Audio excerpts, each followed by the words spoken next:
Good afternoon, ladies and gentlemen. Welcome back to American Truck Simulator. I'm your host, David Steele, and this afternoon, going into this evening, we're taking my Peterbilt 579, equipped with a custom mod, that's a Paccar MX-9, onto a little jaunt. And today we're hauling a 40,000 pounds bulldozer in a truck that is not necessarily configured for this kind of load. But that's half the fun. So I'll put this on screen. But this truck is a 6x2, so it has double rear axles, but only one of them is powered. Under the hood, we have a Paccar MX-9, which is essentially a badge-engineered Cummins L9, with just 330 horsepower and 1,000 foot-pounds of torque. We're using an Eaton Fuller automated transmission. This is a 10-speed. It's a direct drive with a 279 rear end, so it's slightly taller than the stock 10-speed.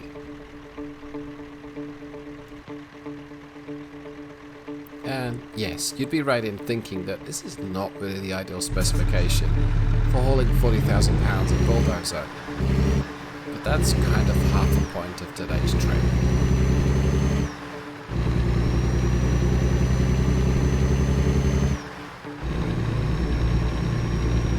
Right, well, let's get going, see how well this trip goes.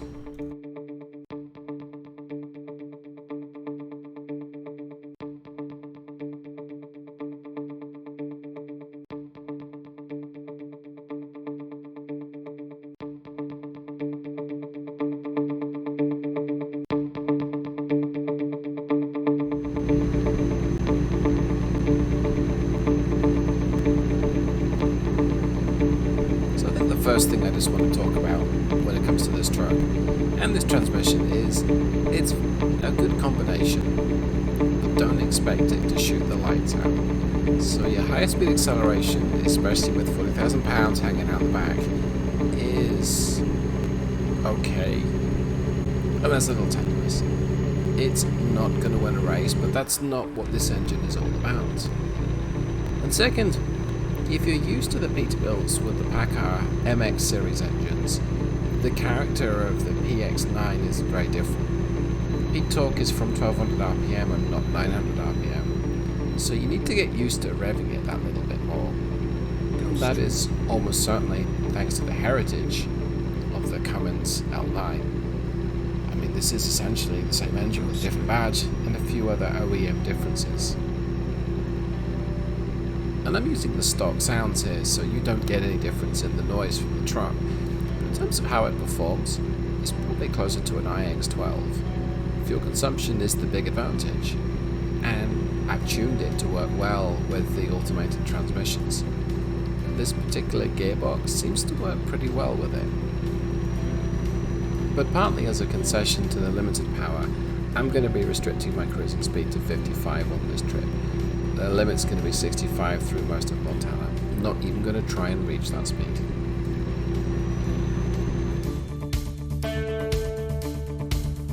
You know, it's almost a shame to be accelerated time through parts of Montana. This is such a beautiful map. You really get the sense of scale, and that SCS map developers and designers have taken a look at Montana and given you that sense of perspective.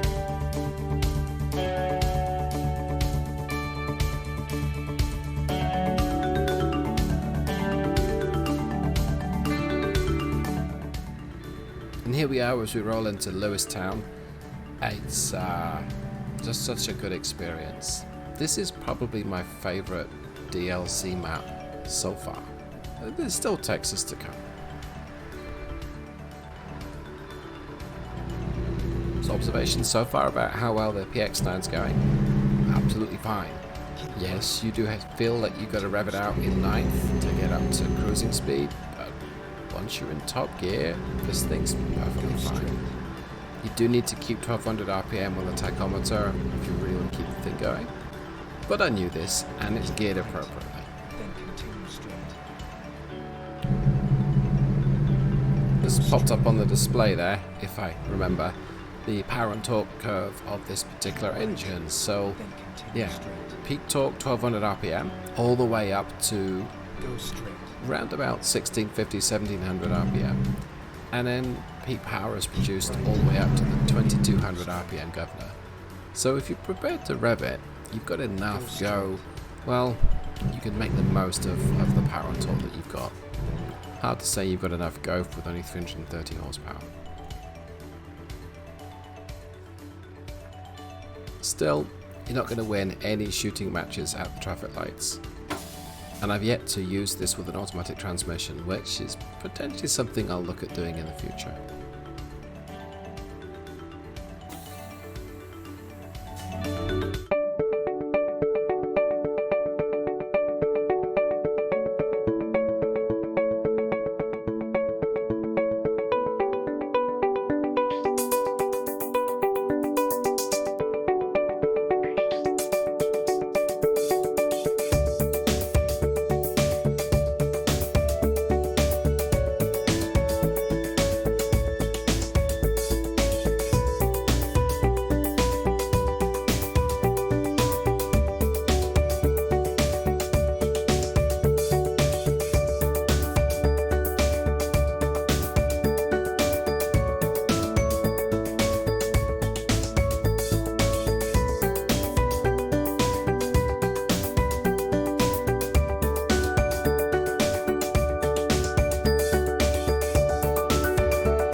So I know I've skipped through a large chunk of the trip here, and I wanted to just showcase one of the beautiful parts of ATS. One of my favorite times of day is sort of the next hour or so in game time. Maybe the next couple of hours. We're just arriving at our destination here, and you really do get the feeling that we are in the foothills and we're going to a mining out quarry or something of that nature. Just the kind of place where they're going to want a bulldozer. And the sun is essentially below the, if not below the horizon, it's below the buildings. And isn't that just beautiful? So we're going to trundle along here. My driver's getting tired, that's why the screen's going to fade every so often. And I just think that this is beautiful. You know, the street lights are on, I've got to get my headlights on. There's still a bit of daylight. And some of the detailing that SCS have put into the map. Let's just take a quick look left here. Yes, there's a couple of guys shooting the breeze against their trucks. In the background, we've got the mine. I think that's coal or some other product to be cleaned or washed. Over the bridge, you know, it's getting just that little bit darker. There's still enough light to see. There's material left on the side of the road, barriers and supplies. Looks like bricks and pipes and stuff. This feels like a lived-in world, and I really enjoy that part of the game. You're not just delivering stuff to a destination. You see that that destination has purpose for the stuff that you're bringing. Maybe the game mechanics doesn't really support that, but I like to think so. Ooh, wonder what's up that road to the right. I'll maybe explore that later.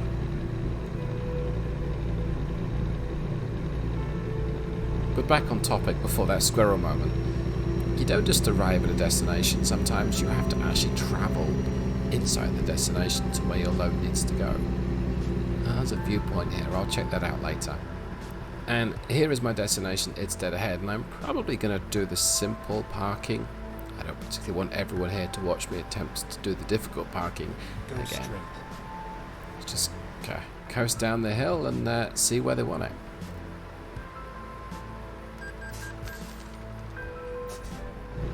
Oh, fine. I guess that'll be up for... That's for extending my work shift. Alright, let's check out where I can put it. Nothing coming from left or right. Let's take a look. Yeah, I'm going to go for the let's play it safe. I don't need to try and back it into the spot to the left there. That looks very difficult. Oh, I know we're tired. Okay. Something that you can definitely hear now is how the transmission goes through each and every gear. Keeps the revs around about 1500. There's not much I can do about that with a 10 speed. Unless it's particularly... No, there's not much I can do about that with a 10 speed unless it's a very close set of ratios. The 18 speed, the 13 speed, it'll shift gears. Guess I'm getting tired in the real world. Okay. Oh, here comes the... I hate to say this. Here comes the money shot. Let's just get this bad boy lined up. Another fine. Thanks SES. Thanks ATS even. Alright. There we go. Oh, let's get everything shut off. Disconnect the cargo and let's see how well we did. I think I did pretty well here in terms of time and all that kind of stuff. But take a look.